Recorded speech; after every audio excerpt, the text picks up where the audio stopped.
बिस्मिल्लाहिर्रहमानिर्रहीम, अस्सलामुअलैकुम, good morning public, सुबह बखैर। मैं हूँ रुकमा इरफान मलिक, मेरे साथ मौजूद है अब्दुर्रऊफ साहब। अस्सलाम वालेकुम सबको। और हरमीत भी हमारे साथ मौजूद है। हरमीत भी हमारे साथ इस्लामाबाद स्टूडियो से मौजूद हैं और हम इस दुआ और इस उम्मीद के साथ आपको आज के शो में खुशामदीद कहते हैं कि आप सब बिल्कुल खैरियत से होंगे। और सबसे पहले आज की टॉप स्टोरीज शेयर कर लेते हैं। सबसे पहले हम बात करेंगे गुज़िश्ता रोज जो पार्लियामेंट में हंगामा आराई हुई, मतलब ऐवान जो था वो मछली मंडी का मंजर पेश करता रहा, ऐसा क्यों हुआ, इस पर हम बात करेंगे। फिर रऊफ साहब, कोविड की जो वैक्सीन डोजेस हैं वो खत्म हो चुकी हैं पंजाब की, अगर बात की जाए इस पर हम बात करेंगे। लोग जा रहे हैं, मायूस लौट रहे हैं, 2 सेंटर बंद हो गए हैं और बाकी भी कह रहे हैं कि बाकी बंद हो गए। सेंटर्स बंद हुए? एक तो PKLI वाला और एक जो प्रेस क्लब का है।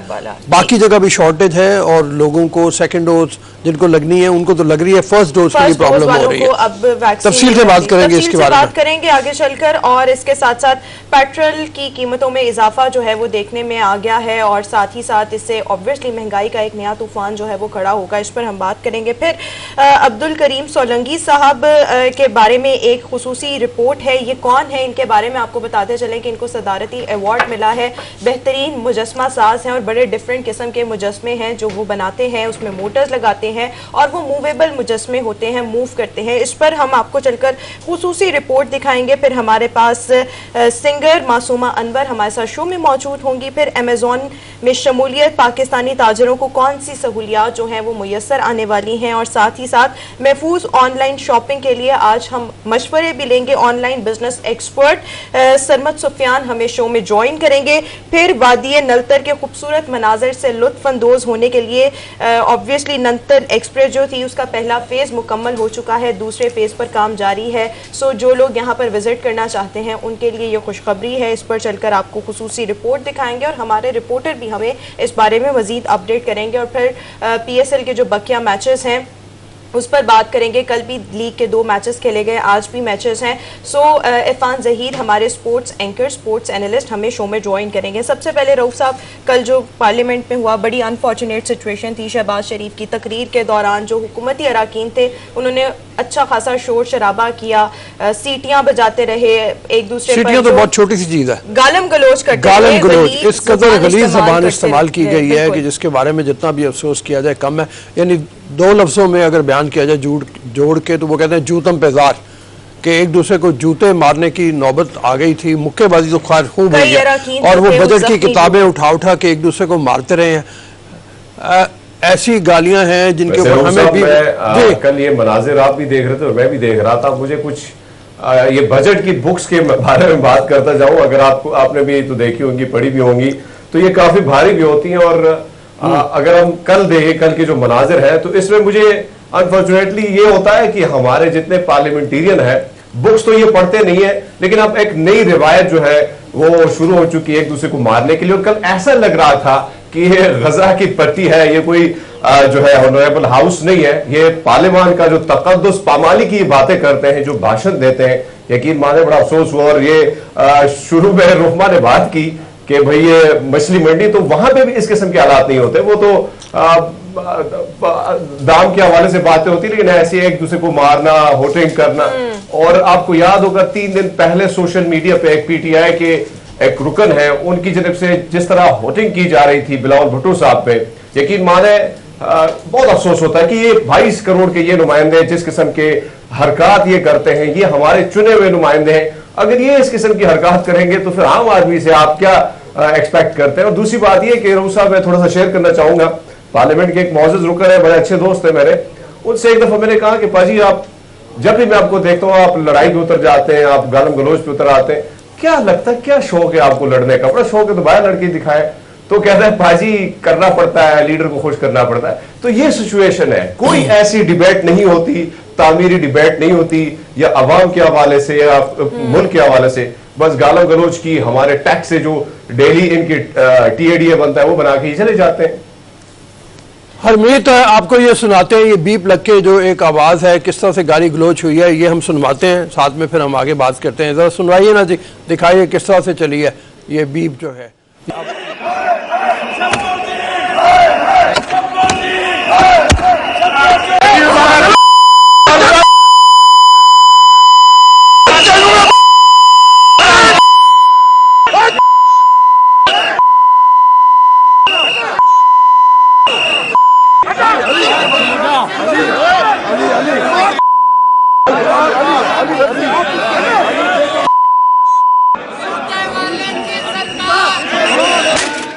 देखिए आप एक दूसरे को जिस तरह मारा जा रहा है। अच्छा, बात यह है कि ये सारे जो लोग हैं इनमें सीनियर मेंबर वो कैबिनेट मीटिंग से हो के डायरेक्ट यहाँ पे पहुंचे, और लगता है ऐसे है जो ऑपोजिशन भी इल्ज़ामात लगा रही है कि जैसे ये वहाँ से कोई इंस्ट्रक्शंस लेके आए थे कि आज किसी भी सूरत में हमने ऑपोजिशन के लीडर जो हैं उनको बोलने नहीं देना, शहबाज शरीफ को तकरीर नहीं करने देनी, और उसकी जस्टिफिकेशन ये दे रहे हैं। फवाद चौधरी साहब ने कल मुख्तलिफ जगह जो स्टेटमेंट थी वो ये कह रहे हैं कि जी चूँकि बजट की जिस वक्त प्रेजेंटेशन हो रही थी उस वक्त प्राइम मिनिस्टर वहाँ पे मौजूद थे और उनकी मौजूदगी में हुल्लड़बाजी हुई, वज़ीर ख़ज़ाना को दी गई, लिहाजा हम भी अब इनको बोलने नहीं देंगे, ना बिलावल को ना शहबाज शरीफ को। बिल्कुल। तो अब 2 दर्जन के करीब स्पीकर जो हैं वो देखते रहे, बेबसी का आलम था स्पीकर का भी, वो बैठे हुए देख रहे थे। उन्होंने 3 दफा कार्रवाई रुकवाई लेकिन उसके बावजूद लोग बाज नहीं आ रहे थे, फिर बत्तियां बंद करनी पड़ी, 10 मिनट का वक्फा किया गया। अगर ये एक दूसरे की पिटाई करना भी चाह रहे थे तो कर देते, लेकिन जिस तरह खवातीन को निशाना बनाया गया, खास कर देखें, जो मैं ये नहीं कहता दोनों का कसूर है, अपोजिशन और हुकूमती बेंचों से जिस किस्म की वोटिंग हुई है, जिस तरह मार पिटाई के मनाजिर आप ये गालम गलोच के हम देख रहे हैं, बल्कि हम नहीं जला सकते ये तमाम तरह चीजें। लेकिन आप देखें मलाइका बुखारी को जब मैंने कल देखा तो उनकी आंख के नीचे भी जख्म आया हुआ था, दीगर जो कवल शोजफ थी उनको भी बाकायदा निशाना बनाया गया। तो और ये मर्दों की जानिब से किया जा रहा था जो अपोजिशन है, और इल्जामात तो पता नहीं किसने शुरुआत की, लेकिन जिसने भी की यकीन माने बड़ा दुख हुआ, अफसोस हुआ कि हमारे ये नुमाइंदे अच्छा, जो कम से कम ये जा रहा है कि मुल्क को इस बुरे हालात से निकालते हैं। और अच्छा, एक और चीज मैं बताता चलूं, कल मैं टेलीविजन के बल्कि हमारे स्क्रीन पे एक नुमाइंदे थे अपोजिशन पाकिस्तान मुस्लिम लीग नून से, तो वो कह रहे थे अपोजिशन का ये काम है कि भाई आप गालियां दो, आप इस किस्म की हुलड़बाजी करो। ये कौन सी अपोजिशन है और किस मुल्क में ऐसा होता है कि अपोजिशन गालियां और गालिम गलोच पे आए? मुझे बड़ा अफसोस हुआ कि अपोजिशन का काम होता है इस्लाह करना, हुकूमत को तनकीद करना उनके कामों पे, गालम गलोच करना नहीं होता है। नहीं, लेकिन ये है कि जिसमें देखा जाए करने की इनको जरूरत है। पढ़े लिखे तो हमारी तरह बड़े कम ही होते हैं, मतलब वहां पे जिस तरह ये आते हैं एमएनए की सीट पे और फिर जिस तरह इनके हालात होते हैं, तो आप जाके मैं परसों भी आपसे यही बात करना था कि पार्लियामेंट लॉजेस में आप जाएं, जिसके साथ किस्म का ये हशर करते हैं जब ये असम्बलियां तहलील हो जाती हैं, तो बड़ा अफसोस होता है वहां पे। ये बड़ा अफसोस का मुकाम है कि अच्छा, ये देखा जाए जो हरमीत बात आपकी सही है, लेकिन यह है कि गवर्नमेंट का भी काम ये नहीं है ट्रेजरी बेंच से बैठ के वो इस तरह की हुल्लड़बाजी करें।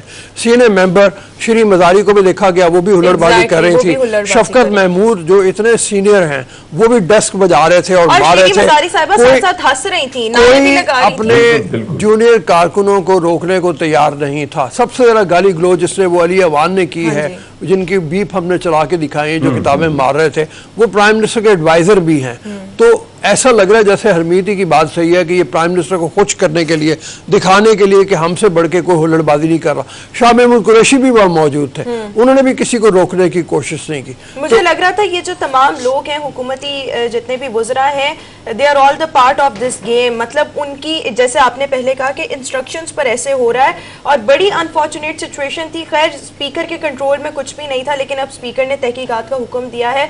मेरे ख्याल में अब होना ये चाहिए कि तहकीकात शफाफ होनी चाहिए और जो भी इसमें जिन पर भी इल्जाम आ रहा है, जो भी इस हुल्लड़बाजी के जिम्मेदार हैं, उनको अगली कार्रवाई में आने ना दिया जाए। होना तो यही चाहिए, लेकिन होता नहीं है अमूमन, और उम्मीद मुझे तो कम ही लगती है कि ऐसी कोई होगी। खैर आगे चलते हैं। मुल्क में कोविड वैक्सीन की जो शॉर्टेज है उस बारे में थोड़ी सी बात कर लें। मुख्तलिफ सेंटर्स पे ये शिकायत आ रही है, लोग जा रहे हैं लेकिन शॉर्टेज बहुत ज्यादा है और पंजाब में रश भी बहुत ज्यादा हो गया है। वहां पर ये कहा जा रहा है जो सिक्योरिटी गार्ड्स हैं उनकी जानिब से कि नादरा का जो डेटा है उस तरफ से अपडेट होना है, इसलिए हमारे सिस्टम काम नहीं कर रहे, तो इसलिए कोविड वैक्सीन लगाई नहीं जा रही। बल्कि लेकिन उसके दूसरी तरफ देखें तो हकीकत असल में ये है कि कोविड वैक्सीन की शॉर्टेज है। अगर हम लाहौर की भी बात करें, यहाँ पर भी शॉर्टेज है। गुजरांवाला, फैसलाबाद, मुल्तान के जितने भी सेंटर्स हैं वहां पर भी वैक्सीन की जो शॉर्टेज है वो देखने में आ रही है। गुजरांवाला की रऊफ साहब अगर बात करें तो वहां पर सिर्फ 3 दिन का स्टॉक रह चुका है, लेकिन अब कहा यह जा रहा है कि डिमांड भिजवाई गई है पंजाब हुकूमत की जानिब से। अब देखें कि ये जो वैक्सीन है वो कब आती है, कब लगती है। उसमें भी 2 खबरें हैं। एक तो ये है कि 2 दिन बाद वैक्सीन अवेलेबल हो जाएगी, गवर्नमेंट ये कह रही है, लेकिन साथ ये खबर डॉन की खबर है और वो ये कह रहे हैं कि जिसने प्रोवाइड करनी है वो 2 महीने कह रहे हैं इस रेट के ऊपर मैं नहीं दे पाऊंगा।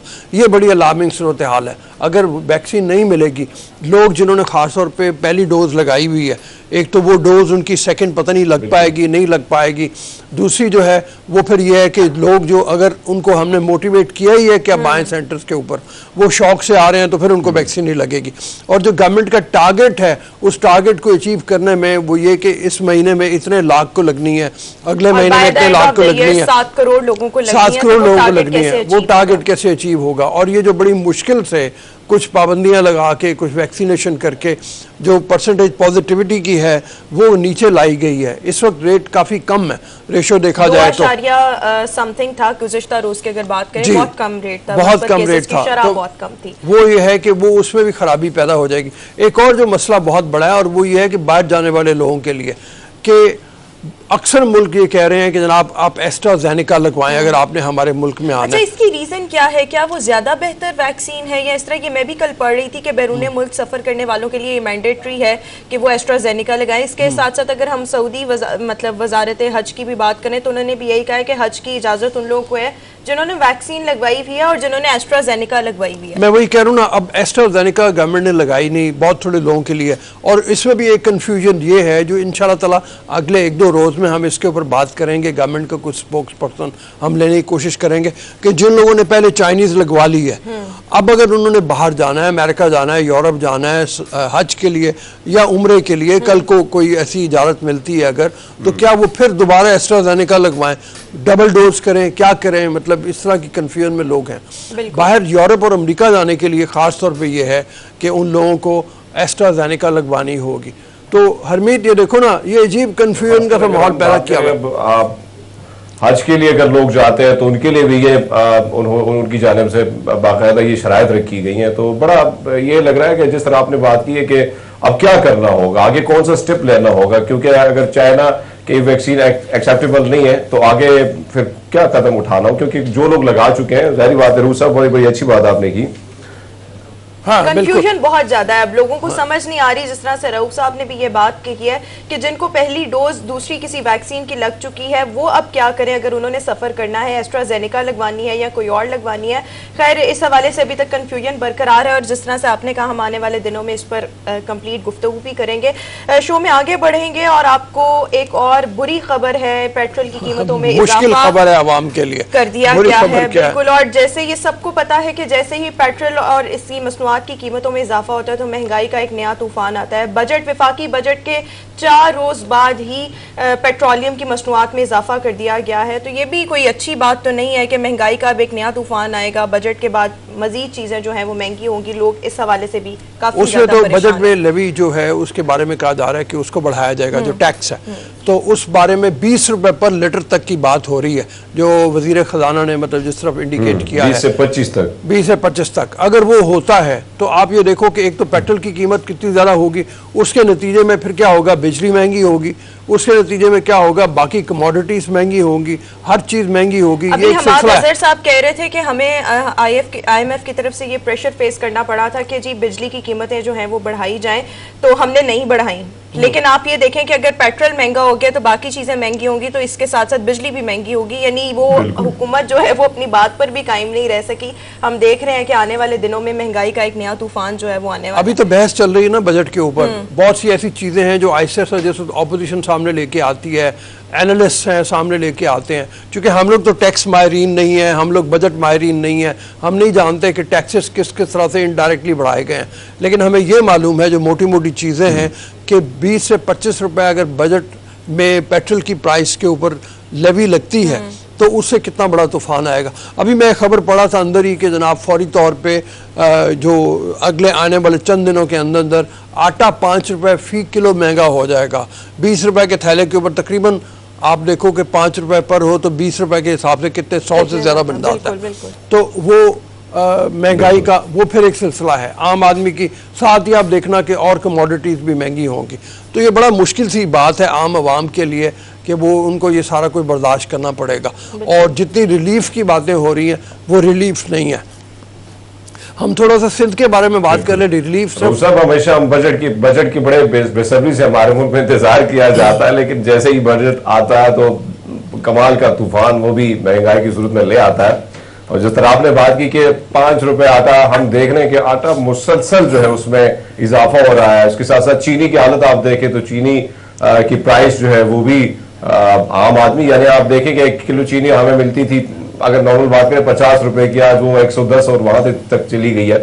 और यूटिलिटी स्टोर की बात की जाए तो वहां पे आप जाए तो अभी भी गायब होगी चीनी वहां से। तो ये सूरत हाल है। इन चीजों को कंट्रोल करना हुकूमत, हालांकि वज़ीर-ए-आज़म इमरान खान साहब बार बार कह चुके हैं कि जो अशय खुदनोश है उस पर जितना भी हो सके हम कोशिश करेंगे कि उनके अशय ये प्राइस जो है उसको कम किया जाए, लेकिन हम देखते हैं कि उस पर उसी तरह चेक एंड बैलेंस नहीं रखा जा रहा है। बिल्कुल चेक एंड बैलेंस नहीं रखा जा रहा और लोग काफी ज्यादा परेशान हैं। लेकिन इसमें एक हम अच्छा पहलू ये निकालते हैं कि सिंध के लोग, सिंध के जो सरकारी मुलाजमीन है वो खासे खुश हैं। मैं इसी की बात करने लगा था। सरकारी मुलाजमीन की तनख्वाहों में 20% इजाफा, बाकी तमाम इलाकों में 10% है, सिंध में 20% किया गया। और मिनिमम वेजेस की भी बात जो है कि बाकी जगहों में 20,000 है, यहाँ 25,000 यहाँ 25 कर दी गई, यहाँ 25 कर दी गई है। ये भी अच्छी बात है। तो मतलब यह है कि सिंध के अवाम कम अज कम खुश होंगे, कुछ रिलीफ उनको मिला है। इसी तरह से देखा जाए एजुकेशन के सेक्टर में, एजुकेशन के सेक्टर में सबसे ज्यादा मुख्तस जो की गई है रकम वो सिंध के अंदर की गई है।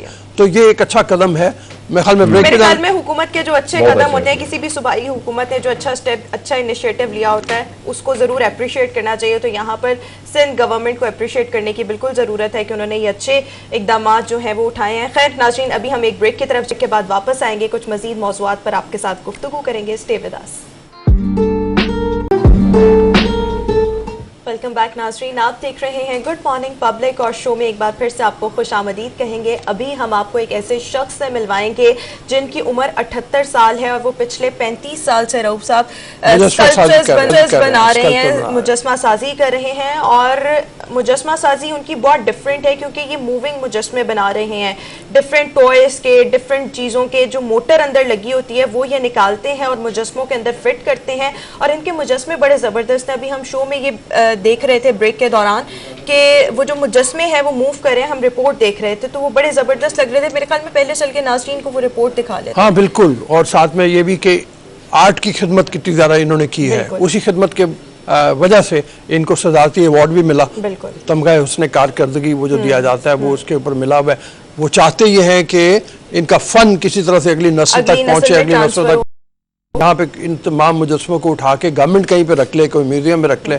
अभी तक छोटी सी दुकान में उनके पड़े में खराब हो रहे हैं। उन्होंने अपने ओन पर ये दुकान है वो कायम की गई है। और अभी हम आपको बल्कि रिपोर्ट में भी दिखाएंगे कि इस दुकान में जो उन्होंने अपने हाथों से मुजस्मे तैयार किए हैं वो वहाँ पे पड़े हुए हैं। और कितने मुजस्मे हैं जो अभी इन्होंने अपने गोदाम में रखे हुए हैं। मतलब ये दुकान इतनी छोटी है कि यहाँ पर वो सारे मुजस्मे आ नहीं सकते। और इनकी ये डिमांड है कि गवर्नमेंट जो है इनको मुनासिब जगह फराहम करे ताकि ये प्रॉपर तरीके से जो अपने मुजस्मे हैं उनको प्लेस कर सके। खैर पहले चलकर इस पर एक खुसूसी रिपोर्ट आपको दिखाएंगे। मेहनत में अजमत दिखाने वाला सदारती अवार्ड याफ्ता मुजस्मा साज अब्दुल करीम सोलंकी अपनी जिंदगी का 78 साला सफर एक दुकान में तय किए हुए है। यही दुकान उसकी जिंदगी का कुल असासा है जिसमें वो सब रंग मौजूद हैं जो इंसानी जिंदगी का मजहर है। इसी दुकान में कहीं सिंध के मारूफ लोक गायक अल्लन फकीर और दूसरे फनकारों के मुजस्मे साज बजाते हुए नजर आते हैं तो कहीं खवातीन अपने घर के काम काज को रिवायती अंदाज में करते हुए।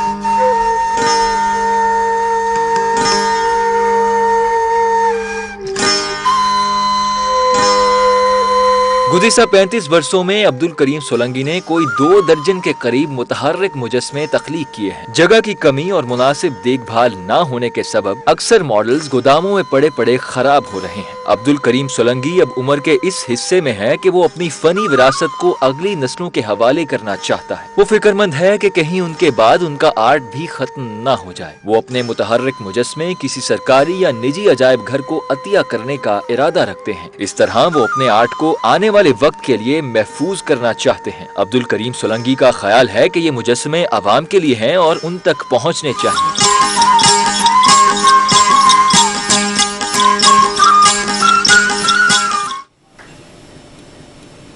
तो ये खुसूसी रिपोर्ट आपने मुलाहिजा की और मैं ये रिपोर्ट देखते हुए सोच रही थी कि पाकिस्तान में किस कदर हुनर है लेकिन उस हुनर को उस तरह से अप्रिशिएट नहीं किया जाता। अगर ये लोग बाहर के मुमालिक में हो तो इनकी जो अप्रिसिएशन बनती है वो बहुत ज़्यादा हो। और अब्दुल करीम सोलंगी साहब की भी ये डिमांड है, मुतालबा है हुकूमत से कि इनको मुनासिब जगह जो है वो फराहम की जाए ताकि ये जो मुजस्मे हैं वो प्रॉपर तरीके से वहाँ पर डोनेट कर सकें, अतिया कर सकें।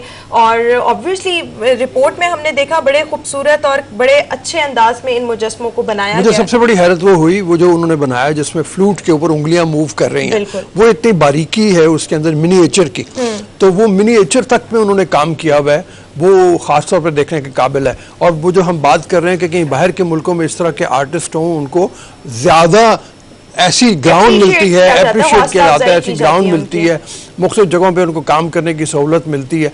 अब जब गवर्नमेंट इनको इस लेवल पे अप्रिशिएट करती है कि सदारती हुस्न कारकर्दगी का इनको तमगा दिया जाता है, तो फिर ये काम भी करना चाहिए कि इनका काम महफूज किया जाए। बिल्कुल। बात जी मेरे ख्याल में एक और अहम बात यहाँ पर ये है साहब, अगर हम देखें तो इसमें जिस किस्म के आलात इस्तेमाल किए जा रहे हैं, यकीन माने काफी महंगे भी होते हैं। और दूसरी बात यह है कि काफी सारे लोग आपसे भी मिलते हैं, हमसे भी मिलते हैं, जो इसी तरह बड़े दिल से काम करते हैं मुल्क के हवाले से, मुल्क के कल्चर को पूरी दुनिया में उजागर करने के लिए, लेकिन उनको पैसों की जरूरत नहीं होती है, बल्कि उनको अप्रिशिएट करने की जरूरत होती है, उनके दाद रसाई की जरूरत होती है। लेकिन हमारे मुल्क में ऐसे कई हीरे मौजूद हैं जो आज भी इस इंतजार में कि कहीं जो थपकी है वो मिलेगी गवर्नमेंट की जानिब से या कि सरकारी इदारों की जानिब से कम उनका हौसला बुलंद होना। और उनके बारे में अगर देखें तो जिस किस्म के मुजस्समे उन्होंने बनाए हैं, ऐसा लगता है कि सिर्फ उन्होंने उसमें मुजस्समे में रूह फूंक दी है।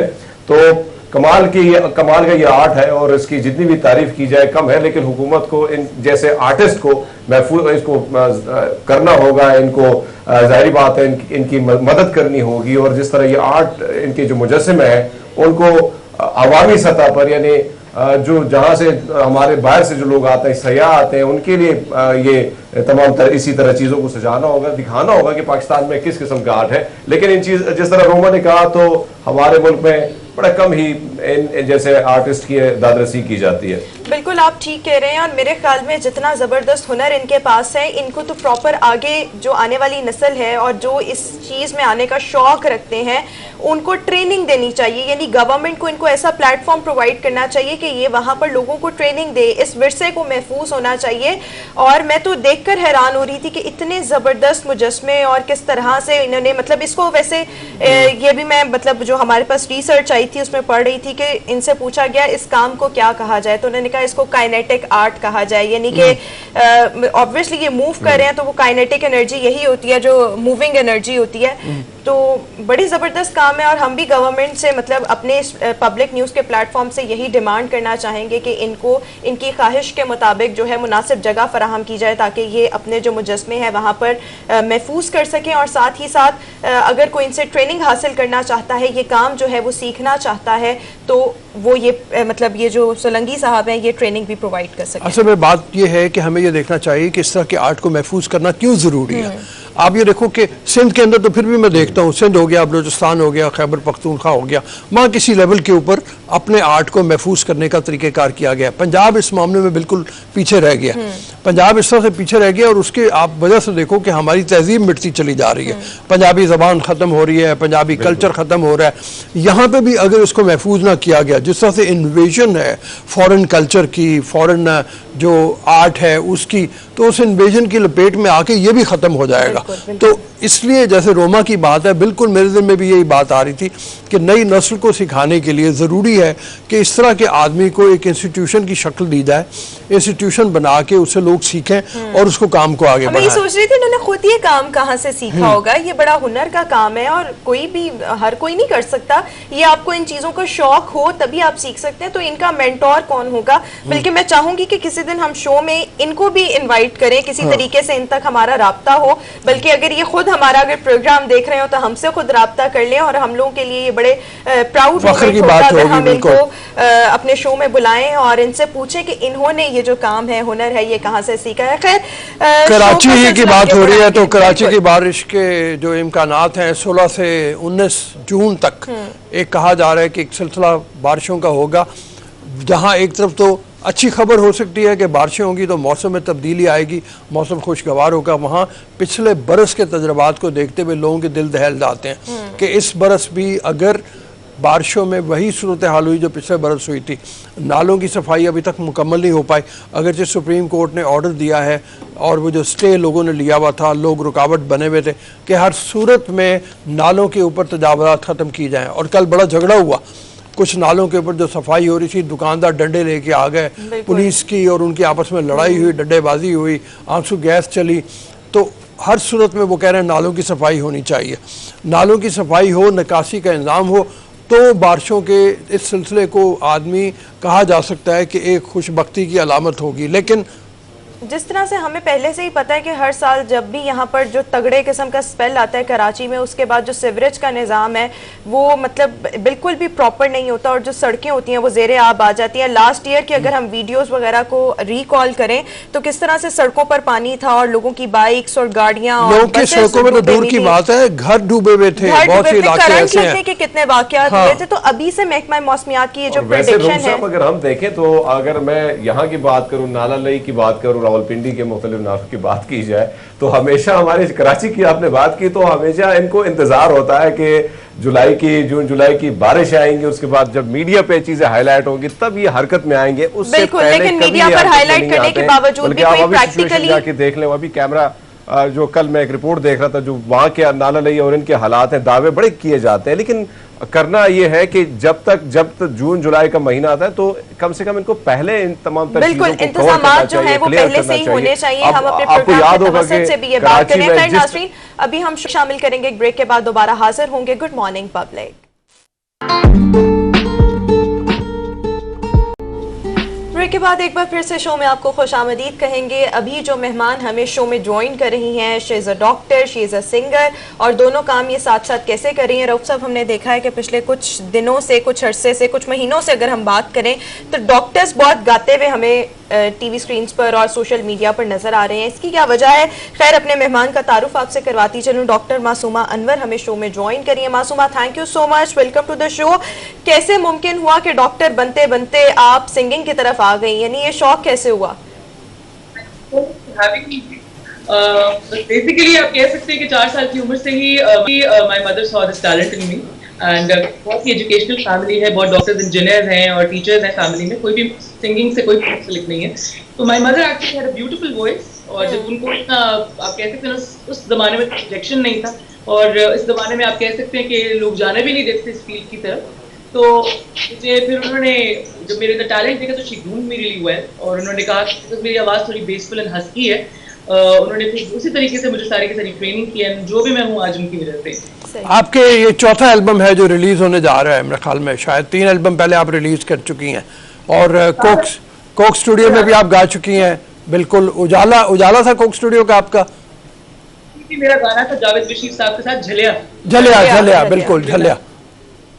उसके अलावा फिर मैंने मालिक मूवी के लिए गाना गाया, नैना रोए। फिर मैंने एक कॉकटेल फिल्म जो बॉलीवुड की थी उसमें डेब्यू किया, लुटना मेरा गाना था। उसके अलावा मेरे 4 एल्बम्स मार्केट में हैं, और बस प्रैक्टिसिंग डॉक्टर हूं तो मुझे जरा टाइम कम हो। यानी ये वाला काम आप काफी अरसे से कर रही हैं, और आपकी मदर का इसमें बहुत हाथ है।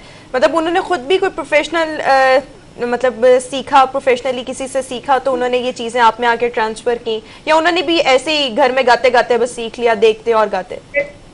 चीजें जो होती है वो खुदादाद होती हैं, गॉड गिफ्टेड होती हैं। मैं आपको बता चुकी हूँ कि फैमिली में कोई भी सिंगिंग से मुंसलिक नहीं था, सिर्फ मेरी नानी, because I am basically from Kashmir, तो वो आजाद कश्मीर की प्रेसिडेंसी में उनकी नात होती थी, वो नात पढ़ती थी, और my mother had a beautiful voice. बस वो भी घर तक ही और महफिलों तक ही महदूद था। बस when she saw this talent in me and she saw कि भाई गा सकती है, तो बस उन्होंने प्रॉपर प्रोजेक्शन दिया मुझे। मेरा जब फर्स्ट ईयर एमबीबीएस में दाखिला हुआ था तो मेरा फर्स्ट टीवी पे audition, I still remember that. और दोनों चीजें मैं साथ साथ लेके तब से चल रही हूं। अभी भी आप दोनों चीजें जो है वो साथ साथ लेकर चल रही हैं। ये बताइए कौन सा गाना आप सुनाने जा रही हैं हमें? मेरा ट्रैक अभी रिसेंटली रिलीज हुआ है जी, खत के नाम से, और ऑलमोस्ट फ्राइडे को 11 जून को उसकी रिलीज थी, और within 4 hours उसके 1 million plus views हैं, और it is the fastest song which has crossed a million, और बहुत ही लोगों ने पसंद किया है। शफकत चीमा साहब का फर्स्ट वीडियो डेब्यू है और उनकी जिंदगी की अक्कासी करता है। It is a beautiful track. Shafqat Cheema साहब आपकी चॉइस थे या किसी और की चॉइस थे, मतलब अपनी गाने में इनको लेना? नहीं, मेरी चॉइस बिल्कुल भी नहीं थी ma'am. Actually I was not even told, मुझे सिर्फ ये बताया गया था कि शफकत चीमा साहब का फर्स्ट वीडियो डेब्यू है, and I was really surprised and shocked, क्योंकि मैंने हमेशा उनको फिल्म्स में गंडासों के साथ और पंजाबी फिल्म में बड़ा पोर्ट्रेयल उनका बने एज लेजेंडरी विलन देखा हुआ था। तो आई थॉट मेरे वीडियो में पता नहीं उनकी क्या एक्टिंग होगी और वो क्या करेंगे। लेकिन और मैं जिस तरीके से आप सबने वीडियो 11 जून को देखा, मैंने भी 11 जून को ही देखा। तो सही, ये अभी हम अपने नाज़रीन को जब गाना दिखाएंगे तो देखेंगे कि शफकत चीमा साहब ने इस वीडियो में जो है वो कैसे एक्ट किया। लेकिन उससे पहले जरा आप हमें गाने के चंद बोल तो सुना दें। जरूर, क्यों नहीं, चंद बोल मैं सुनाती हूँ। मैं एक्चुअली 18 आवर्स की शिफ्ट करके आई हूँ, तो अगर कोई गलती हो जाए तो मुझे माफ किया जाए। It's okay. मैं लिखिया वसला वाली तंद कोई बुनी नहीं उसने, मैं लिखिया 12 वरे गुजर गए सुनी नहीं उसने, जी उसनू रो रो के खाली जे हो गए नैन निमाने ने, कोई हौसला सब वसीला नहीं है होरे निहाने ने, हिजरा दी गदे विच तारदार हो गए ने कमले यार, मैं खत पाया जिंदगी नू, मैं खत पाया जिंदगी नू, भेजिया खत दे विच प्यार तू आके मिल जावी एक बार, मैं खत पाया जिंदगी नू, मैं खत पाया जिंदगी नू। बहुत अच्छे मासूमा, बहुत अच्छे माशाल्लाह, बड़ी ज़बरदस्त आवाज़ है। ये हरमीत हमारे साथ मौजूद है, हमारे साथ ही इस्लामाबाद में ही है, लेकिन ये स्टूडियो से हैं, ये भी आपको सुन पा रहे हैं। हरमीत, आपने सुनी आवाज़ फिर? जी मासूमा जी, कैसी हैं आप? बहुत अच्छा लगा कि भाई डॉक्टर भी हमारे भी इस मैदान में आ चुके हैं। लेकिन हमने देखा कि कोविड में बड़ी अच्छी वीडियोस जो है वो वायरल हुई, जब पेशेंट्स बड़े ऐसे हालात में थे कि ज़िंदगी और मौत की कश्मकश में थे, लेकिन तब भी हमारे डॉक्टर्स ने उनको एंटरटेन भी किया। मुख्तलिफ काफ़ी भारत की या पाकिस्तान में मुख्तलिफ हॉस्पिटल में ऐसी वीडियो भी आई। तो क्या कभी ऐसा हुआ है मासूमा कि आपने पेशेंट के सामने कि उसकी तबीयत बड़ी खराब, अपने कहा चलो गाने गा देते हैं, कोई महफिल सजा लेते हैं, ऐसा कभी हुआ? हरमीत के इस सवाल का जवाब लेंगे मासूमा से एक ब्रेक के बाद। यहाँ पर एक ब्रेक शामिल करनी है प्रोग्राम में, एक ब्रेक के बाद वापस आएंगे। Good morning public.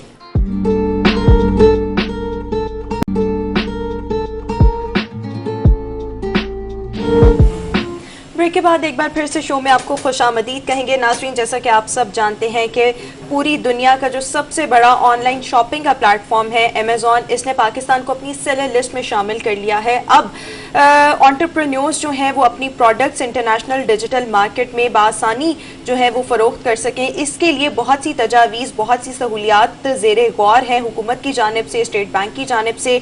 सहूलियात क्या क्या है, किस तरह से प्रोवाइड की जा सकती हैं एंटरप्रेन्योर्स को, आज हम इस पर बात करेंगे। Online business expert Sarmad Sufiyan हमारे साथ मौजूद हैं और इसके साथ साथ ये कंट्री डायरेक्टर भी हैं ई कॉमर्स गैलेक्सी कंपनी के। Thank you so much Sarmad साहब, वेलकम टू द शो। आपकी तरफ आने से पहले हमारे साथ हमारी एक और मेहमान पहले से ही मौजूद हैं, डॉक्टर मासूमा अनवर जो कि सिंगर हैं। और हरमीत का सवाल मासूमा आपसे ये था कि कभी ऐसा मौका आया है कि पेशेंट को बड़ा मतलब अच्छे से एंटरटेन किया हो, कभी गा कर पेशेंट को एंटरटेन किया हो? इस हवाले से जरा कोई अपना एक्सपीरियंस शेयर कीजिएगा। जी जी, एब्सोल्युटली। अस्पताल में जब जाते हैं तो फिर लोग आपको पहचानते हैं, और यूजुअली मेरे प्रोग्राम स्टेट चैनल पे भी काफ़ी थे, तो इसलिए लोग काफ़ी ज़्यादा पहचानते हैं। कभी कभार जब ईद के वार्ड में जाएं या बच्चे हों या उनके अटेंडेंट्स हों, तो फिर वो काफ़ी दफ़ा देख के पहचान लेते हैं और रिक्वेस्ट भी कर देते हैं। तो फिर हल्का सा मुझे सरगोशी में भी सुनाना पड़े तो मैं उनको सुना देती हूँ। मैं हमें टाइम ज़ाया करने से पहले आपका पहले जो गाना आज रिलीज होने जा रहा है वो गाना हम दिखाते हैं, तो गाना देखने के बाद आपसे बाकी की बात करते हैं। आइए चल के जरा गाना देखते हैं। पहले गाने की पिक्चराइजेशन बहुत जबरदस्त है, गाना गाया बहुत अच्छा गाया हुआ है, बहुत ही जबरदस्त मासूमा, जबरदस्त गाया हुआ है आपने। वैसे आपके अपना कोई फेवरेट सिंगर भी है? आप खुद तो बहुत अच्छा गाती हैं, लेकिन ऑब्वियसली कोई इंस्पिरेशन होती है, कोई आपका भी फेवरेट गाने वाला होता है? मेरी आवाज थोड़ी हस्की है, थोड़ी बेसफुल है, थोड़ी मैनली है। थोड़ी ग्रूमिंग, यूजुअली ट्रेनिंग जो मेरी हुई वो हमेशा मेल वोकल्स को सुन के हुई। और जिस तरह बड़े बड़े नाम हैं, जिसके लेजेंडरी कैरेक्टर्स हैं, हमारे सिंगर्स हैं, उस्ताद सलामत अली खान साहब, बड़े गुलाम अली, जाहिदा परवीन जी, शाहिदा परवीन, जुम्मन खान साहब, और बहुत से लोग मेरी आवाज़ रेशमा जी से भी मिलाते हैं, और आबिदा परवीन साहिबा भी हैं, मुस्तफा अली खान साहब मेरे फेवरेट हैं। तो every singer who has given so much to the industry, वो सारे के सारे मेरी इंस्पिरेशन है। और आवाज़ टोन सिर्फ मेरा मुख्तलिफ है, जिसकी वजह से बिल्कुल आपकी आवाज़ बहुत मुख्तलिफ है लेकिन बहुत ज़बरदस्त है। हरमीत, कोई सवाल पूछना चाहेंगे आप? मासूमा से मैं यही पूछना चाहूँगा कि मासूमा दोनों चीज़ों को मेंटेन करना थोड़ा मुश्किल है, क्योंकि मेडिकल की जो लाइन है वो भी काफ़ी मुश्किलात होती है, काफ़ी स्टडी करनी पड़ती है, क्लिनिक को भी टाइम देना पड़ता है, हॉस्पिटल को भी टाइम देना पड़ता है, तो इसके साथ साथ रियाज को भी टाइम देना पड़ता है। कैसे मेंटेन कर लेती हैं? बहुत ही आप कहते हैं दोनों के दोनों प्रोफेशन एक्सट्रीमली डिमांडिंग है, और I have a 5-year-old son too, I am a mother too, तो मेरे लिए तो आप कह लें कि 3 जगह में बटी हुई होती हूँ बेसिकली। अस्पताल भी बहुत डिमांडिंग है, और म्यूजिक आपको पता है ऐसी प्रोफेशनल फील्ड है जिसमें you have to give your full. The thing is के अल्लाह का लाख लाख शुक्र है, अभी तक तो खुदा ने इतनी हिम्मत दी हुई कि मैं कर रही हूँ। और जहाँ तक रियाज की आप बात कर रहे हैं, मैं कोई स्पेसिफिक टाइम नहीं है रियाज का। मेरा किचन बहुत बड़ा है, जब भी मेरा दिल करता है मैं कुछ ना कुछ सुनती हूँ, तो कुछ ना कुछ गुनगुना लेती हूँ, रेगुलर बेसिस पे ना हो लेकिन ऑल्टरनेट डेज पे, लेकिन वही मेरा रियाज होता है। आप मल्टीटास्किंग, संगत करके रियाज भी होता है। मल्टीटास्किंग, मल्टी टैलेंटेड है, और हम आपको ऑल द बेस्ट कहना चाहेंगे। जो भी आपके अपकमिंग प्रोजेक्ट्स हैं उनके हवाले से बहुत बहुत शुक्रिया मासूमा, आपने हमें आज शो में ज्वाइन। सर मैं सुफियान साहब की तरफ आऊंगी। सर सबसे पहले तो अमेज़ॉन की सहूलियात को तो हम आगे चल के डिस्कस करेंगे ही, ताजरों के लिए क्या सहूलियात हैं जो मुतारिफ करवाई जा रही हैं, लेकिन एक आम आदमी के लिए कि अमेज़ॉन का अकाउंट किस तरह से बनता है और विद मिनिमम इन्वेस्टमेंट आप अपना जो बिजनेस है वो किस तरह से रन कर सकते हैं या स्टार्ट कर सकते हैं अमेज़ॉन पर या और जो दूसरे डिजिटल प्लेटफॉर्म्स हैं उन पर। अच्छा, मैं थोड़ा सा आपको एक्सप्लेन कर देता हूँ कि अमेज़ॉन पे अकाउंट खोलना कोई मुश्किल काम नहीं है। आपके पास NTN नंबर होना चाहिए, आपके पास एक बैंक अकाउंट होना चाहिए, नेशनल ID कार्ड नंबर होना चाहिए, दैट्स ऑल यू नीड। आप आराम से जाएं, एक सिंपल सा प्रोसीजर है, और ये सिंपल हुआ है पाकिस्तान की गवर्नमेंट की काविशों की वजह से। पहले ये होता था कि जब पाकिस्तान अमेज़ॉन नहीं आया था तो हमें ना अकाउंट खोलने के लिए पहले बाहर कोई रिश्तेदार ढूंढना पड़ता था या कोई कंपनी ढूंढनी पड़ती थी, उसके साथ डील बनानी पड़ती थी, और फिर कहीं जाके आप अकाउंट खोल सकते थे। ये जो अमेज़ॉन पाकिस्तान आया इसकी वजह से ये मसला हल हो गया। अब आप, मैं, हम सारे बड़े आराम से ये अकाउंट खोल सकते हैं।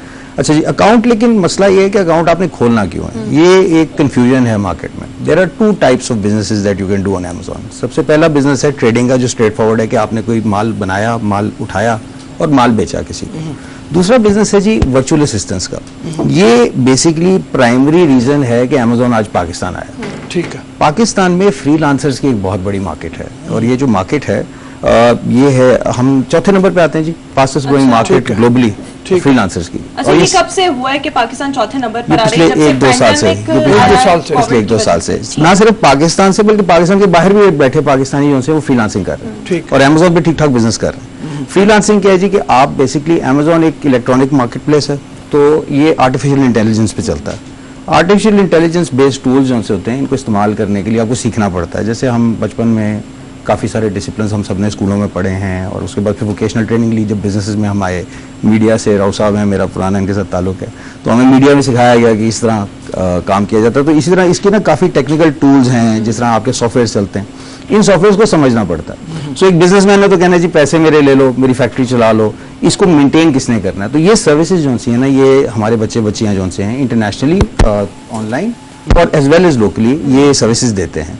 सो ये एक्चुअल कारोबार है कि आप अपना वर्चुअल असिस्टेंस, हाँ जी, वर्चुअल असिस्टेंस इसको कहा जाता है। तो ये जो है, ये प्राइमरी जो बिजनेस यहाँ से ग्रो करेगा ना जी, सबसे पहला जो अपॉर्चुनिटी यहाँ से आई है वो यही है कि ये वर्चुअल असिस्टेंस का ठीक ठाक बड़ी एक मार्केट। अच्छा, यानी 2 तरह के आपने लोगों की आसानी के लिए, आप एक दफ़ा बात रिपीट करूंगी कि या तो आप अपना ऑनलाइन बिजनेस कर सकते हैं, मतलब कहीं से माल उठाए और ऑनलाइन उसको सेल कर सकते हैं। दूसरा तरीका ये है कि वर्चुअल असिस्टेंस आप प्रोवाइड कर सकते हैं, जिसमें फ्रीलांसिंग है, डिजिटल मार्केटिंग है, ये आप बताएं। एग्जैक्टली। सो ये 2 मार्केट्स आपकी क्रिएट हो गए। अब हम बात करते हैं ट्रेडर्स की। पहले भी अमेज़ॉन पाकिस्तान से बिजनेस करता था, उसके बाद अमेज़ॉन ने पाकिस्तान को सेलर्स लिस्ट की नेगेटिव कैटेगरी में डाल दिया।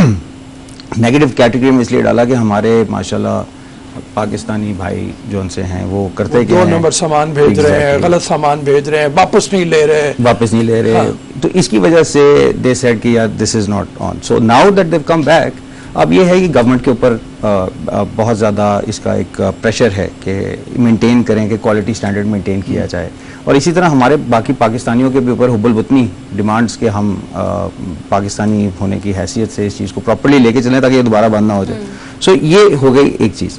अच्छा, एक बहुत बड़ी कंफ्यूजन है, मैं मुझसे लोग पूछते हैं कि हम बाइंग कब से स्टार्ट कर सकते हैं। इसके ऊपर भी आपको एक बड़ी इंटरेस्टिंग बात बताता हूँ कि बाइंग आप कर सकते हैं अमेज़ॉन पे आपको बेचना कोई नहीं चाहता, तो वो आपको सेलर अगर ओके कर दे, पाकिस्तानी बाय कर सकते हैं प्रोडक्ट्स, प्रोवाइडेड सेलर आपको बेचे। आपका सेलर ही अलाउ नहीं करता आपको बेचना, क्योंकि individual sellers are selling on Amazon ना, not only Amazon is selling, everybody is buying and selling, it's a market place, it's just like a market लोग अपना प्रोडक्ट वहाँ रखते हैं, आप खरीदें मैं खरीदूं। लेकिन पाकिस्तान बाइंग लिस्ट में नहीं है अभी। बाइंग लिस्ट वही आपको बता रहा हूँ ना, सेलर अलाउ नहीं करता। अगर सेलर आज अलाउ कर दे तो आपको मिलना शुरू हो जाएगा, कस्टम्स में माल बस फंस जाता है, रिटर्न्स के मसले हैं। मैंने 2-3 दफा चीजें मंगवाई, मतलब वो ये देखा है कस्टम ने खोल के उसको अंदर से, एक दफा घड़ी बाहर से मंगवाई, वो घड़ी उन्होंने खोल दी और वो टूटी फूटी हालत में, मतलब जो है वो वापस हमारे लूज एंड जाता है कस्टम्स की तरफ से। अच्छा, मैंने बहुत सी चीजें अली एक्सप्रेस से ऑर्डर की और वो मतलब मैंने देखा है कि बड़ी प्रोडक्ट्स तो आपको मिल जाती है, जो छोटे छोटे प्रोडक्ट्स होते हैं, जो ज्वेलरी आइटम्स वगैरह हो गए, वो पहुंचा ही नहीं। वो वहां से कह रहे थे कि जी कस्टम्स में आके आपका फंसा हुआ है, लेकिन वो अच्छा मुझे अब थर्ड पार्टी के थ्रू आ रहा है ना, अमेज़न पर भी यही काम होता है, थर्ड पार्टी के थ्रू अभी आपके पास आ रहा है। तो ये है बेसिकली जी सारा जो सा सिलसिला है। और इसके अंदर गवर्नमेंट के ऊपर जी अब बहुत बड़ा ये गवर्नमेंट को एक खिराज तहसीन भी जाता है कि they manage to open it up for us. अब anybody can try it, it's a good business, side income आप बड़ी अच्छी जनरेट कर सकते हैं। बिल्कुल, साइड इनकम बहुत अच्छी जनरेट हो सकती है। हरमीत कोई सवाल पूछना चाहेंगे सरमद साहब से? हाँ बिल्कुल, सरमद पाजी से मैं पूछना चाह रहा हूँ कि देखिए कि आज पूरी दुनिया ई कॉमर्स में चली गई है, लेकिन अगर पाकिस्तान में एक आम आदमी जो है वो उसकी ख्वाहिश है कि वो भी इन्वेस्टमेंट करे, तो कितना महफूज है? क्योंकि सरमायाकारी करना, सरमाया लगाना हर एक की ख्वाहिश होती है कि उसको फायदा भी उसका मिले। हरमीत साहब, इस तरह है कि देखिए जी, पहले ई कॉमर्स को समझ लें, जरूरी समझा दिया जाए। भी ई कॉमर्स का मतलब है जी कि इंटरनेट के ऊपर आपने बाइंग सेलिंग की, बस, इसके अलावा कुछ नहीं। ठीक है। 90s में सबसे पहला ई कॉमर्स पे जो ट्रांजैक्शन हुआ था, वो एक दोस्त ने 300 मील दूर एक और दोस्त को एक सीडी बेची, वो पहला ट्रांजैक्शन रिकॉर्डेड है आपके पास। सो मैं आपको कोई चीज भेज दूं इंटरनेट पे, आप मुझे कोई चीज भेज दें, इसको ई कॉमर्स कहते हैं। It started from 90s. नहीं, it was a concept that was being developed since the 60s, लेकिन 90s में पहला रिकॉर्डेड ट्रांजैक्शन है कि वो दो दोस्तों ने आपस में एक सीडी बेची अमेरिका में। अच्छा, अब इसमें यह है जी कि ई कॉमर्स और आम कॉमर्स में कोई फर्क नहीं है, सिर्फ फर्क है कि इंटरनेट इस्तेमाल हो रही है एज ए टूल। ये एक स्टोर आप बना लें, आप कोई बिजनेस कर लें। अब ई कॉमर्स में भी उसी तरह आप ₹1 की चीज भी बेच सकते हैं, आप ₹1000 की चीज भी बेच सकते हैं। अच्छा, अगर आप इजाजत है एक ब्रेक ले लेते हैं, ब्रेक के बाद वापस आएंगे, ब्रेक के बाद हमारी जारी रहेगी, बात करेंगे और साथ ही स्टैंडर्ड है उसको कैसे मेंटेन किया जा सकता है, इस पर बात करेंगे, लेकिन एक ब्रेक के बाद। Good morning public.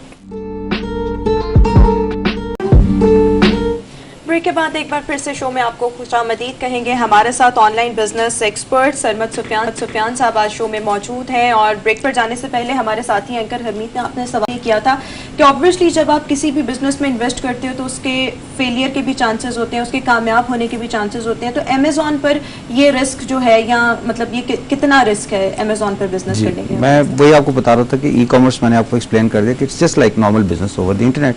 तो जितने रिस्क आपके एक नॉर्मल बिजनेस में आते हैं वही आपके ई कॉमर्स में आते हैं। आपने सिर्फ अपनी दुकान को ऑनलाइन शिफ्ट कर दिया या आपका ट्रेडिंग प्लेटफॉर्म ऑनलाइन हो गया, but it's just the same. और इसके ऊपर ना जी स्काई इज द लिमिट, आप ₹1 से लेके लाखों रुपए की चीज बेच सकते हैं। वो दूसरी बात है कि रेकमेंड किया जाता है कि $15 से $100 के दरमियान के आप प्रोडक्ट्स के अंदर काम करें, क्योंकि उसकी मार्केट चंक ज्यादा है। हाँ जी, उसकी मार्केट चंक बड़ी है। वो कहते हैं कि जी इसके अंदर आपको कस्टमर आराम से मिल जाएगा, लेकिन अदर देन दैट आप कुछ भी बेच सकते हैं। Everything is up for the grabs. Agriculture produce और कॉस्मेटिक्स जो चेहरे पे लगते हैं उसके ऊपर कुछ सर्टिफिकेशंस आपको लेनी पड़ेंगी। ऑब्वियसली आपने इंटरनेशनली उसको शिफ्ट करना है, but other than that it's open for everything.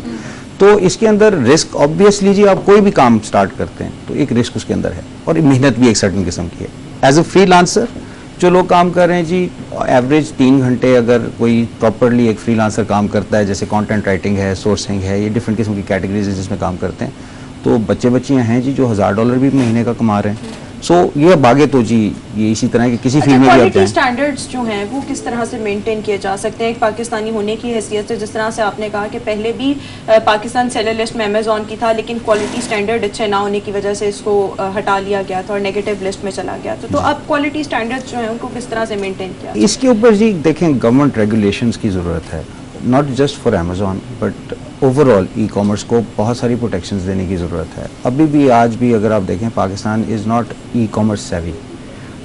आप लोग दराज पे या इस तरह के डिफरेंट प्लेटफॉर्म्स पे शॉपिंग करते हैं, आप लोगों के घर प्रोडक्ट आता है, आपको बहुत सारे एक्सपीरियंसेस आपको उसके अंदर फेस करने पड़ते हैं। जब आप रिटर्न्स में जाते हैं, वारंटीज़ में जाते हैं, there are things that happen with many customers, there are lots of customer stories. उसके बाद लोग रिलक्टेंट हैं पैसे खर्चने पे ऑनलाइन। तो ये हमारा लोकली भी यही मसला है, ये मसला सिर्फ इंटरनेशनली नहीं है। तो रेगुलेशंस ऑब्वियसली गवर्नमेंट को टाइट करने की जरूरत है, but you have to understand जी अमेजोन एक मार्केट प्लेस है, उन्होंने ओपन करना है तो ओपन फॉर ऑल करना है, तो ये ओपन फॉर ऑल हो गया। आप खोल लें, मैं खोल लूँ, हम यहाँ पे ट्रेडिंग स्टार्ट कर लेंगे। ये गवर्नमेंट पे इतना नहीं फॉल करता जितना अमेजोन पे इटसेल्फ फॉल करता है। अब अमेजोन पे 3 तरीके हैं माल शिप करने के। एक तरीका है कि जी आप खुद ही फुलफिल बाय मर्चेंट, इसको कहते हैं फुलफिलमेंट बाय मर्चेंट होता है जी कि क्या कहते हैं, आप एज अ मर्चेंट फुलफिलमेंट खुद करते हैं। आपने माल पकड़ा, डब्बा पैक किया, डब्बा पैक करके आपने इसको रीलेबलिंग भी मेरे ख्याल में नहीं, रीलेबलिंग नहीं, आपका अपना डब्बा है, आपने खुद पैक किया, खुद पोस्ट किया, वो आगे मार्केट में क्लाइंट तक खुद गया, उसने अगर रिटर्न मांगा आपने खुद दिया। तो जितने भी ये फुलफिलमेंट बाय मर्चेंट है ये तो इंडिविजुअल्स होंगे, ये सही आगे सर्विस दे पाते हैं नहीं दे पाते, इनके ऊपर डिपेंड करेगा कि आगे काम कैसे चलता है। दूसरा होता है जी कि आप ड्रॉप शिपिंग का काम करते हैं, आपने माल किसी और का लिया, ये सबसे इंटरेस्टिंग है बाय द वे। अगर आपके पास कम कैपिटल है तो आप ड्रॉप शिपिंग कर लें, इसके अंदर मेहनत ज़्यादा होती है, आप ऑनलाइन जाएँ, आप डील्स उठाएं। ये उन लोगों के लिए भी है जो जिनके पास एक्सपर्टीज तो है, पैसा नहीं है। जी जी, आप जो बात कर हाँ रहे हैं कि वो माल किसी और का लें और दरमियान में आ जाए, दरमियान में ऑर्डर आपने बुक किया, ठीक है, आपने आगे प्लेस कर दिया, अगला खुद ही शिप कर रहा है, आगे खुद ही रिटर्न ले रहा है, आप बीच में आपको आपकी परसेंटेज मिल जाएगी, आपको अपनी परसेंटेज मिल गई, आपने बैक टू बैक ये परसेंटेज जो है वो आप तय करेंगे जो सप्लाई करने वाला उससे या अमेजोन? नहीं सर, किसी से नहीं, ये खुद आप डिसाइड करेंगे। आपने अपना प्राइस देना ना, मुझे एक चीज 10 रुपए की मिल रही है, मैं 12 रुपए की भेज देता हूँ आगे, ठीक है, तो मैंने अपना प्राइस दे दिया 12 रुपए, वो 2 रुपए जो मैं अपने रख लूंगा, 10 रुपए आगे दे दूंगा, अगला आगे भेज देगा। तो ये है दूसरा तरीका। ठीक है। तीसरा तरीका है FBA, जिसके अंदर फुलफिलमेंट अमेजोन करता है। आप डब्बा पैक करते हैं, आप अमेजोन को भेज देते हैं, फिर आगे उसकी शिपिंग हैंडलिंग सारा जो सा है वो अमेजोन का मसला है। ये जो FBA वाला चक्कर है इसके लिए कैपिटल इन्वेस्टमेंट लगती है, क्योंकि अमेजोन आपको हर चीज का चार्ज करता है। सो इट ऑल डिपेंड्स कि अब ये देखें ना, यहाँ पे सेलर डायरेक्ट हो गया, अब सेलर ही बीच में बदनीयत के साथ चले और वो बीच में कोई घपला कर जाए तो गवर्नमेंट क्या कर सकती है इसमें गवर्नमेंट भी कुछ नहीं कर सकती। अच्छा, अब ये जो हुकूमत जो है या स्टेट बैंक ऑफ पाकिस्तान जो है वो कोशिश कर रहा है कि ज़्यादा से ज़्यादा सहूलियात जो हैं एंटरप्रेन्योर्स को दी जाएं, इस हवाले से क्या तजावीज़ ज़ेर गौर है? कौन कौन सी सहूलियात जो हैं वो ताजरों के लिए फ़ायदेमंद साबित हो सकती हैं कि गवर्नमेंट उनको प्रोवाइड करे? देखिए जी, सहूलियात के अंदर सबसे पहली चीज़ है आपकी एक्सपोर्ट पॉलिसीज जो सी है ना, that is what is very important. You have to understand कि गवर्नमेंट लेवल पे आप अमेजोन पे सहूलियात नहीं दे सकते, आप गवर्नमेंट लेवल पे ओवरऑल एक्सपोर्ट के ऊपर सहूलियात दे सकते हैं, ई कॉमर्स के ऊपर सहूलियात दे सकते हैं। इन लोगों के लिए आप स्पेस ओपन कर सकते हैं कि एक कंड्यूसिव एनवायरनमेंट बने, जिसके थ्रू, अब जैसे मैं आपको स्टार्ट में आपको बता रहा था, आप अमेजोन से कोई चीज़ मंगवा लेते हैं, वो कस्टम के अंदर फंस जाती है, ठीक है ना जी। सो आपको अपने सिस्टम को सीधा करने की जरूरत है आपसे। तो government is taking very good steps to encourage e commerce in Pakistan, and आहिस्ता आहिस्ता आपको इसका रिजल्ट नजर भी आ रहा है, जैसे अमेजोन के साथ खुल गया। But at the end of the day again like I said के फैसिलिटेशन होगी at export level, facilitation at Amazon level नहीं होगी, ठीक है ना जी। ये होगा तो ये पूरी इंडस्ट्री के लिए होगा, सारों को फायदा होगा इसका। चलिए हरमीत से एक सवाल ले लेते हैं। जी हरमीत। हरमीत को शायद आवाज नहीं जा रही। हरमीत, आवाज आ रही है आपको? मुझे आप लोगों की आवाज तो क्लियर नहीं आ रही है, लेकिन मेरा सवाल शायद आप लोगों ने डिस्कस भी किया होगा, लेकिन मैं आपसे पूछना चाह रहा हूँ कि अमेजोन की बात तो की जा रही है भाई, लेकिन एप्पल है, गूगल है, दीगर कंपनियां जो है उसी पर क्यों सरमायाकारी पाकिस्तान इतनी दिलचस्पी हम नहीं ले रहे? क्या वजूहत है? क्या अवेयरनेस नहीं है आम आदमी को जो है सरमायाकार है उनको इतनी ज्यादा अवेयरनेस नहीं? क्या वजूहत है? उसका रुझान बड़ा कम है भाई। देखिए जी, अमेजोन पे इतना इंटरेस्ट इसलिए लिया जा रहा है क्योंकि अमेजोन पाकिस्तान आ गया, ठीक है। आपके पास और भी कंपनीज हैं जो पाकिस्तान आना चाहती हैं, जब वो पाकिस्तान आ जाएंगी तो उस पर भी इंटरेस्ट लिया जाएगा। जैसे पेपैल को बार बार पाकिस्तान अप्रोच करता है, ये आपने खबरों में भी सुना होगा, but PayPal doesn't want to come to Pakistan, they have certain reasons. These companies are, ये कंपनियां जो सी हैं ये पूरे मुल्क के बजट के साथ चल रही हैं, ये छोटी कंपनीज तो है नहीं। इनको टॉप 5 कहा जाता है, जिसमें गूगल आ जाता है, जिसमें एप्पल आ जाता है, जिसमें फेसबुक आ जाता है, जिसमें अमेजोन भी आता है। ये दुनिया की टॉप 5 IT कंपनीज हैं, IT इंटेलिजेंस बेस्ड कंपनीज।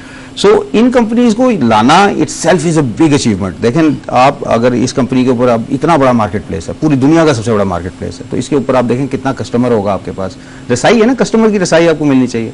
सो मसला ये है कि इंटरेस्ट हमारी तरफ से तो है, government is always open to increasing trade and export किसी भी हाल में। बट द थिंग इज कि आगे से इन कंपनीज की अपनी रिलक्टेंस है बिकॉज ऑफ सर्टन थिंग्स जो कि हम खुद कर चुके हैं। हमारे यहाँ पे फ्रीडम ऑफ स्पीच के कुछ इश्यूज आ जाते हैं कभी कभार, आप लोगों ने देखा होगा, जिसके ऊपर फेसबुक बंद हो जाती है, यूट्यूब बंद हो जाती है। सो हमारी कुछ स्ट्रिंजेंट पॉलिसीज हैं जिसकी वजह से ये बैक एंड फोर्थ ये एक रिजिडनेस ही आ जाती है। तो इसको अवॉइड करने की जरूरत है। गवर्नमेंट पे इसके ऊपर लेजिस्लेशन ये लोग बनाते भी हैं और बना भी रहे हैं, बट ओवरऑल ये नहीं है कि किसी को रिस्ट्रिक्ट किया जा रहा है या कोई हमारे एंड पे कोई रुकावट है इसके ऊपर। रुकावट जो सी है अभी तक इंटरेस्ट ही नहीं है।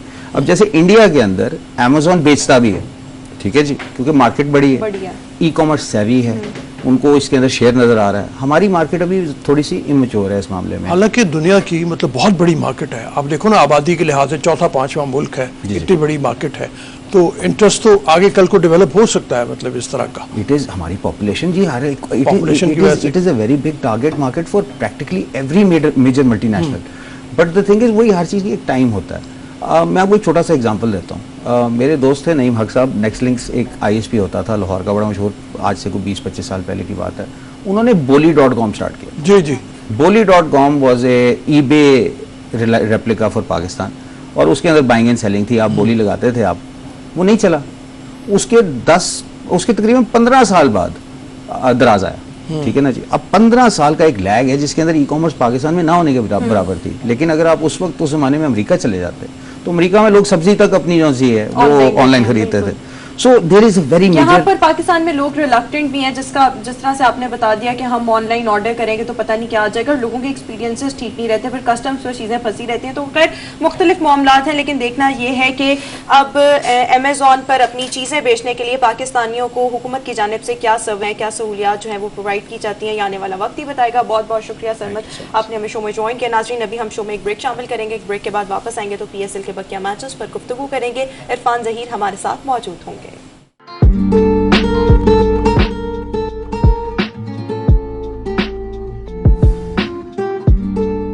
Welcome back and good morning public. PSL के बकिया मैचेस जो हैं वो अबू धाबी में खेले जा रहे हैं। कल लीग के 2 मैचेस खेले गए। पहला मैच जो था वो कोयटा ग्लेडिएटर्स ने जीता, दूसरा जो था वो पेशावर ज़ल्मी ने अपने नाम किया। इन मैचेस पर बात करेंगे और साथ ही साथ आज भी एक मैच खेला जाएगा जो कि है मुल्तान सुल्तान्स और कोयटा ग्लेडिएटर्स के दरमियान। हमारे साथ मौजूद हैं हमारे स्पोर्ट्स एनालिस्ट इरफान ज़हीर और के आसिफ भट्ट। अपने दोनों मेहमानों का शुक्रिया अदा करना चाहूंगी। सबसे पहले इरफान, आपकी तरफ आना चाहूंगी। जो पहला मैच था वो कोयटा ग्लेडिएटर्स ने लाहौर कलंदर्स को 18 रन से शिकस्त दे दी।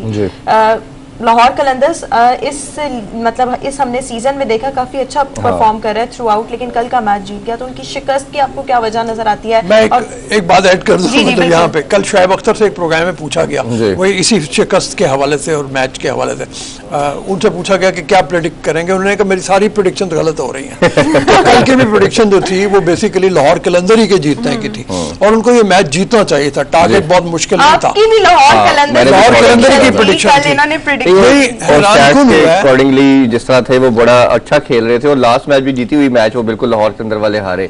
और कल भी हमने देखा कि स्कोर को बहुत अच्छा नहीं था, 157 चेजेबल टारगेट था और शुरू में ही उनकी 3-4 विकेटें गिर गई और सिर्फ एंड में देखा कि हमने डेविड ने अच्छा परफॉर्म किया और थोड़ा सा चिप ऑन किया शाहीन ने और हारिस रऊफ ने। बाकी मेन बैटिंग लाइन तो सारी उनकी। कप्तान 0 पे आउट हो गया जी। हफीज के बारे में हम मुसलसल कह रहे हैं कि हफीज वो बिल्कुल आउट ऑफ फॉर्म चल रहे हैं। कल भी हफीज कुछ नहीं कर सका। इधर एक चीज ऐड करूं अगर आप मुझे इजाजत दें। हफीज के बारे में मैं काफी अरसे से एक चीज कह रहा हूं कि हफीज को कंसंट्रेट करना अपनी बैटिंग के ऊपर। हफीज कंसंट्रेट करते हुए नजर आते हैं, रमीज राजा के ऊपर क्रिटिसिज्म करते हैं, कभी कहते हैं कि मेरा जो 12 साल का बेटा है उसकी क्रिकेट की जो समझ है वो रमीज राजा से बेहतर है, कभी वो सरफराज के खिलाफ ट्वीट करते हुए नजर आते हैं। तो मुझे ऐसा लगता है कि उनकी सारी जो कंसंट्रेशन है वो ऑफ द फील्ड एक्टिविटीज के ऊपर है। मेरा नहीं ख्याल। Let me complete. हफीज की अगर आप स्टैट्स की बात करें तो हफीज, मैं आज भी आपके प्रोग्राम में बात कह के जा रहा हूं कि हफीज बड़े मैच के खिलाड़ी नहीं है। जब बड़ा मैच होगा, मुश्किल मैच होगा, हफीज अपनी टीम को थैंक यू वेरी मच करके डग आउट में बैठेंगे। कल मुश्किल मैच था, ऊपर से विकेट्स गिर चुकी थी। 20 साल से आप इंटरनेशनल क्रिकेट खेल रहे हैं और आप पहली बॉल ही क्रॉस खेलने के लिए जा रहे हैं जब आपको पता है कि बॉल स्विंग हो रहा है।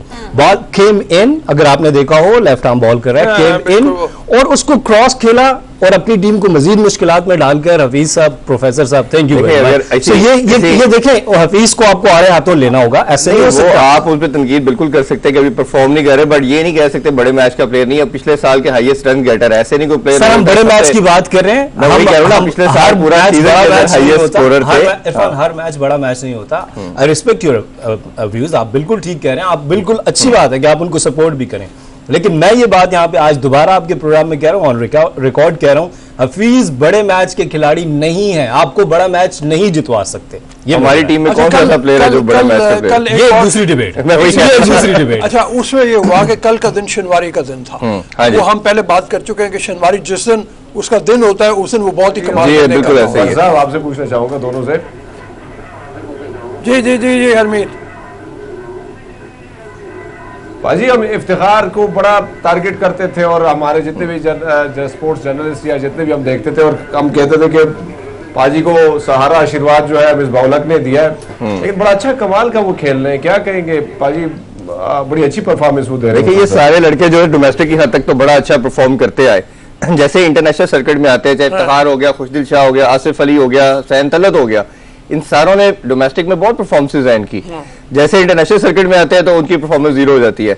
इसी तरह जिस तरह आपने लास्ट टाइम हैदर अली की हम बात कर रहे थे सॉरी, कि हैदर अली ने लास्ट पीएसएल के अंदर सबसे बड़ी कमोडिटी के तौर पे सामने आए, बट अनफॉर्चुनेटली वो इंटरनेशनल सर्किट में परफॉर्म नहीं कर पा रहे। और अभी इस पीएसएल में भी हमने कल भी देखा कि बड़े वो कंजर्वेटिव और बड़े वो जैसे टिमड अप्रोच के साथ बैटिंग कर रहे थे कि जैसे मैं आउट ना हो जाऊं, और इवेंचुअली वही हुआ। लास्ट मैच में भी उन्होंने बहुत स्लो स्ट्राइक रेट, जो उनके साथ एसोसिएट नहीं किया जाता, लेकिन वो नहीं परफॉर्म कर पाए। तो ये कुछ चीजें कोचेस का इधर रोल आता है कि कोच कैसे अपने प्लेयर को उठाता है कि जब वो खुद गिरा हुआ है, क्योंकि इस लेवल पे मेरा मानना और कोचिंग इसके अलावा कुछ भी नहीं है। जो टीम में आ गया लड़का, उसने सारा कुछ सीख के और इस लेवल पे आके अपने कंट्री को या अपनी लीग को पहुंचा रहा है। इसमें ये भी बात देख ली जाए कि कल के जो मैचेस हुए हैं उनके रिजल्ट्स ने जो टेबल है जी, पॉइंट टेबल, उसको सारा ऊपर नीचे कर दिया पकड़ के। हाँ। और जी जी ये आप ठीक कह रहे हैं, कोयटा ग्लैडिएटर्स खुद तो शायद क्वालिफाई ना करे, लेकिन वो दूसरों को जरूर डिस्टर्ब करेगी। लेकिन एक चीज जो आप बात करें तो जो हरमीत ने बात की कि इफ्तिखार के ऊपर क्रिटिसिज्म होता था, और क्रिटिसिज्म इसलिए होता था कि आपको जब जिस तरह आपने कहा कि डोमेस्टिक में तो आपने बहुत अच्छा परफॉर्म किया, लेकिन आप एक बात याद रखिए कि जो इंटरनेशनल टीम्स हैं, ऑस्ट्रेलिया है, न्यूजीलैंड है, इंडिया है, वो प्रॉपर होमवर्क करके आते हैं कि कौन सा बैट्समैन है, इसकी क्या गलतियां हैं, हमने इसको किस तरह आउट करना है, कौन सा बॉलर है जो ये जिसकी ये मिस्टेक्स हैं, ये यहाँ पे लूप होल्स में, हम इसकी यहाँ पे पिटाई करेंगे, हम इसको टारगेट करेंगे। जब हम इंटरनेशनली होमवर्क नहीं करते, आप कल टिम डेविड को देखिए, आपकी पूरी टीम लाहौर कलंदर्स की फ्लॉप है, लेकिन टिम डेविड ने जो बैटिंग की है, उन्होंने ये बताया है कि वो एक वर्ल्ड क्लास बैट्समैन है। हालांकि वो वर्ल्ड क्लास अभी नहीं खेले, वो सिर्फ बिग बैश में खेलते हैं, हरिकेन्स के लिए और पर्थ स्कॉचेस के लिए, और सिंगापुर की नुमाइंदगी कर रहे हैं। एग्जैक्टली। सो इरफान ये नुमाइंदगी कर रहे हैं जिस मुल्क की कोई, और इसमें अप्रोच की बहुत बड़ी बात है, हमारी अप्रोच नहीं बनाई जाती। जब आपको किसी अपने कंट्री से चांस नहीं मिलता, रिप्रेजेंट नहीं कर पाते, तो ऑब्वियसली आपने किसी ना किसी और कंट्री की तरफ जाना है, बीइंग अ प्रोफेशनल। ये भी बड़ी लंबी डिबेट है। देखिए संदीप लवाचीनी भी तो खेल रहे हैं ना, उनकी टीम, संदीप लवाचीनी एक वर्ल्ड क्लास लेग स्पिनर है, वो क्यों उन्होंने अपना नाम बनाया कि उन्होंने क्लास शो किया। अब आप ये भी देखिए कि कल फखर जमान जैसे आउट हुए हैं, आप उनका आउट होना जो है मेरे लिए, मुझे शदीद दुख भी है और गुस्सा भी। और कल मैंने ट्वीट भी की कि लाहौर कलंदर्स की जो डिक्लाइन है वो दो प्लेयर्स के ऊपर है, एक फखर जमान, एक हफीज। फखर जमान ने एक सीधे बॉल को आप जाके मिड विकेट खेल रहे हैं, यानी कि आप वो देखिए कि आपके अलावा कोई और शॉट, आपके पास कोई शॉट नहीं है, आपने सिर्फ मिड विकेट पे रन करने हैं, और फिर आप कहते हैं कि हम आपको आपकी तारीफ भी करें। ऐसा नहीं होगा, जब आप हारेंगे और इतना बुरा खेलेंगे तो फिर क्रिटिसिज्म उठाएंगे। मैं यहाँ पर आसिफ आपसे ये भी पूछना चाहूंगी, उस्मान खान शनवारी जो कि कोयटा ग्लैडिएटर्स के और खुरम शहजाद, इन्होंने कल 3-3 खिलाड़ियों को आउट किया है, बड़ी जबरदस्त बॉलिंग किया, तो इनकी परफॉर्मेंस पर आप क्या कमेंट देंगे, कैसे देखते हैं इनकी? मैं देखें, कल उस्मान खान शनवारी ने बहुत अच्छी बॉलिंग की है, और मैं ये समझता हूँ कि उसने उनको यूज़ बहुत अच्छा किया सरफराज ने। मैं सरफराज की कैप्टनसी पे हमेशा क्रिटिसिज्म करता हूँ इरफान साहब, लेकिन कल सरफराज ने उनको बहुत अच्छा यूज़ किया। आप देखिए कि टिम डेविड की वो हैवी बैट से खेलते हैं, ऑन साइड के ऊपर हैवी शोल्डर्स के साथ हैं, सो वो बड़ा अच्छा खेल रहे थे और छक्के लगा रहे थे। उनको सरफराज जो है वो राउंड द विकेट लाए, और फिर बड़ा अच्छा एंगल यूज़ किया शनवारी ने, और दो बॉल उनको आउटसाइड द ऑफ स्टंप की और वहां पे आउट कर दिया। तो बहुत मुख्तसर है, हम अगले मैच पर आते हैं, कराची किंग्स वर्सेस पेशावर ज़ल्मी। पेशावर ज़ल्मी ने 6 विकेट से जो था वो मैच जीत लिया, लेकिन आज कल हुआ है। और इसके साथ साथ कराची किंग्स की अगर हम बैटिंग देखें तो काफी फ्लॉप रही है, इस पर आप क्या कहेंगे? देखिए, सबसे बड़ी डिपेंडेंसी उनकी बाबर आजम पे है। पहले रन आउट हो गया, बाबर आजम जैसे ही लेग बिफोर हो गए वहाब की बॉल के ऊपर, आगे पिच हुई बॉल तो वो नहीं जज कर पाए, तो जैसे ही बाबर गए तो पूरी की पूरी डिपेंडेंसी जैसे उन पे थी, हर मैच में वो स्कोर करते हैं, वो कोलैप्स कर गई उनकी बैटिंग लाइन। ये क्या रीजन है इसकी आपके ख्याल में? बाबर जो है वो कल अच्छा वो भी नहीं परफॉर्म कर पाए, होता है कई डिलीवरी अगर आपने देखी हो ना वहाब रियाज की, उस डिलीवरी को क्रिकेट टर्म्स में टो क्रशर कहते हैं। वो और वो इंजर्ड भी हुए हैं बाबर, उनको बॉल लगा है, बहुत अच्छी डिलीवरी थी, तेज सी इन स्विंगिंग थी। नॉट आउट भी दे सकते थे क्योंकि वो क्लिप कर रही थी लेग स्टंप को, तो वो लेकिन अंपायर का जो ऑन ग्राउंड डिसीजन था, ठीक है, लेकिन मैं कह रहा हूं कि इतना वो क्लोज डिसीजन भी नहीं था कि उसमें नॉट आउट भी देते तो बाबर को शायद फेवर मिल जाता उस पे। लेकिन देखिए ये जो क्वेश्चन इन्होंने किया है कि बाबर अगर रन्स नहीं करेंगे तो कराची किंग्स कहेगी थैंक यू, क्योंकि अगर बाबर कल खेल जाते 70-80 करते तो ये टारगेट 170-80 हो जाता। लेकिन बाबर के साथ भी हमने डिबेट कर रहे हैं ना कि बाबर भी जब स्कोर करते हैं तो स्ट्राइक रेट थोड़ा नीचे रखते हैं, एक वो भी इशू है कि बाबर ने लास्ट मैच में बैटिंग की भी बात कर लें, यंग लड़का मतलब अफगानिस्तान का, जिस तरह से उसने 17 गेंदों को खेला है। बाबर ने इस्लामाबाद के खिलाफ जो मैच हो रहा था उसमें भी उन्होंने 81 रन बनाए, लेकिन उसके बाद भी हमने देखा कि बड़ी नाकिस सी कारकर्दगी थी बॉलर्स की और फील्डिंग में भी बड़े अजीब से हालात थे। एक तो बड़े फ्रस्ट्रेटेड नजर आ रहे हैं आमिर, जिस तरह तलख कलामी भी हुई, क्या कहेंगे इस पे आप दोनों? आमिर का देखें अरमीद, आमिर की जो बात आप कर रहे हैं ना, आमिर को अब अंडरस्टैंड करना होगा कि वो कोई मैच विनिंग और एक्स्ट्राऑर्डिनरी बॉलिंग नहीं कर रहे। और इस पीएसएल में इरफान आप देख लें उनके जो स्टैट्स हैं, मेरा ख्याल है कि वो सबके सामने है। और आमिर की भी जो मुलाकात हुई है अब कुछ अर्सा पहले वसीम खान से, उसके ऊपर उन्होंने ये कहना शुरू कर दिया था कि मैं वापस टीम में आ रहा हूं और सब मामला ठीक हो गए। उस पर कल पीसीबी ने क्लैरिफाई किया कि ऐसी कोई बात नहीं है, वसीम खान मिलते रहते हैं। सही। तो आमिर की बात कर ले जरा। आमिर से मेरी भी इस हवाले से बात हुई है कुछ दिन पहले भी, तो आमिर का यही कहना है कि मैं कंट्री को रिप्रेजेंट करने के लिए तैयार हूं, बट थोड़े से जो उसकी रिजर्वेशन थे उसकी वजह से वो रुका हुआ था।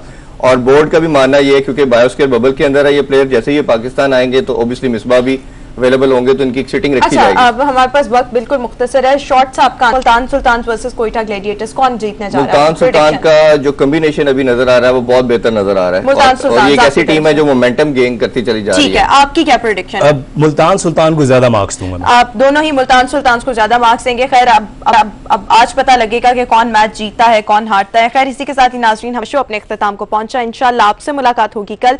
हमें दीजिए इजाजत, अल्लाह हाफिज।